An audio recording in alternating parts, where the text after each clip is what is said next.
মাশাআল্লাহ কি সুন্দর রান্না হয়েছে তাই না? চলো তো রেসিপিটা দেখে নিই। কি রান্না করলাম তাও জেনে নিই।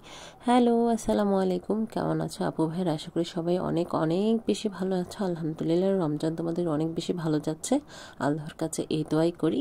তার সাথে সাথে নিয়ে আসলাম নতুন একটা রেসিপি। নতুন না, আমরা সবাই রান্না করতে পারি, বাট আমি যেহেতু রান্না করতেছি ভাবলাম তোমাদের মাঝে একটু শেয়ার করি।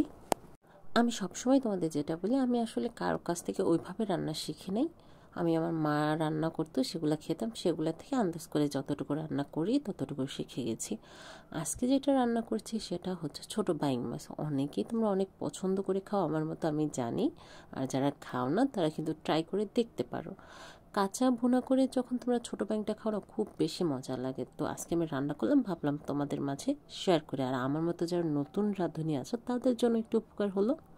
প্রথমে ছোট ব্যাং মাছগুলো হচ্ছে সুন্দর করে কেটে দু পিস করে নিলাম। তারপর অনেক বেশি লবণ দিয়ে অনেকক্ষণ ধুয়ে নিলাম। অনেক সময় দেখা যায় কাদার মধ্যে থাকার কারণে এটার মধ্যে একটু স্মেল থাকে। তো তুমি যদি একটু ভালো করে ধুয়ে নাও, আর যদি পারো একটু গরম পানি দিয়ে, হালকা গরম পানি দিয়ে ধুয়ে নাও, তাহলে কিন্তু স্মেলটা থাকবে না। তারপর পাতিলা বসাই দিয়ে তার মধ্যে পর্যাপ্ত পরিমাণে তেল দিয়ে তারপর হয়ে দিলাম পেঁয়াজ দিয়ে দিলাম। পেঁয়াজ দেওয়ার পর হালকা একটু ভেজে তারপর আদা বাটা, রসুন বাটা, একটু মরিচের গুঁড়োটা আমি এখানে একটু বেশি দেবো, একটু ঝাল ঝাল করে। তুমি যখন কাঁচা বোনা মাছটা রান্না করবে তখন খেতে খুব মজা লাগবে।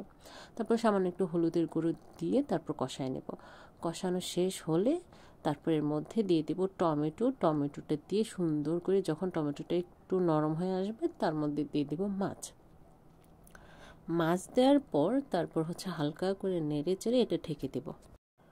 ঢেকে দেওয়ার কিছুক্ষণ পর আবার চলে আসব। আর এই মাছগুলো রান্নার একটা টিপস হচ্ছে যে, এটা তো ছোট মাছ আমরা জানি, কিন্তু এটা ছোট মাছের মতো কিন্তু ভেঙে যায় না। এটা কিন্তু তুমি খুব সুন্দরভাবে নাড়াচাড়া করতে পারো, সহজে ভাঙবে না।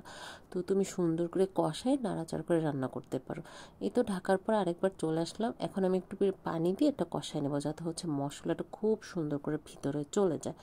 তো আমি একটু পানি দিয়ে নিয়েছি। পানি দিয়ে উপর থেকে অল্প একটু কাঁচামরিচ দিয়ে দিলাম। কাঁচামরিচ দিয়ে ঢেকে মোটামুটি যখন রান্নাটা প্রায় শেষের দিকে চলে আসবে তখন আমি এটা ঢাকনাটা সরিয়ে নেব আর পানিটা হচ্ছে আস্তে আস্তে শুকিয়ে নেব। মোটামুটি আমার রান্নাটা প্রায় শেষের দিকেই চলে আসছে।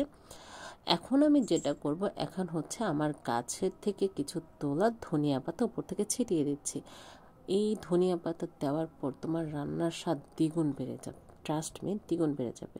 তো এইভাবে খুব ইজিলি তোমরা কিন্তু রান্না করে নিতে পারো ছোট বাইং মাছ। যদি ভালো না লাগে আমাকে দিয়ে দিও, দাঁত দিয়ে দিয়ে আমি চলে আসবো খাওয়ার জন্য, ঠিক আছে? তো এই তো মোটামুটি আমার রান্নার শেষের দিকে। লাস্ট ফিনিশিংটা দেখতে এত সুন্দর হয়েছিল, চলো একটু দেখে নিই। এই তো লাস্ট ফিনিশিং, আলহামদুলিল্লাহ। নিজের রান্না নিজেরই দেখে ভালো লাগতেছে। সবাই কিন্তু আমার জন্য দোয়া করে, ঠিক আছে? আল্লাহ হাফেজ।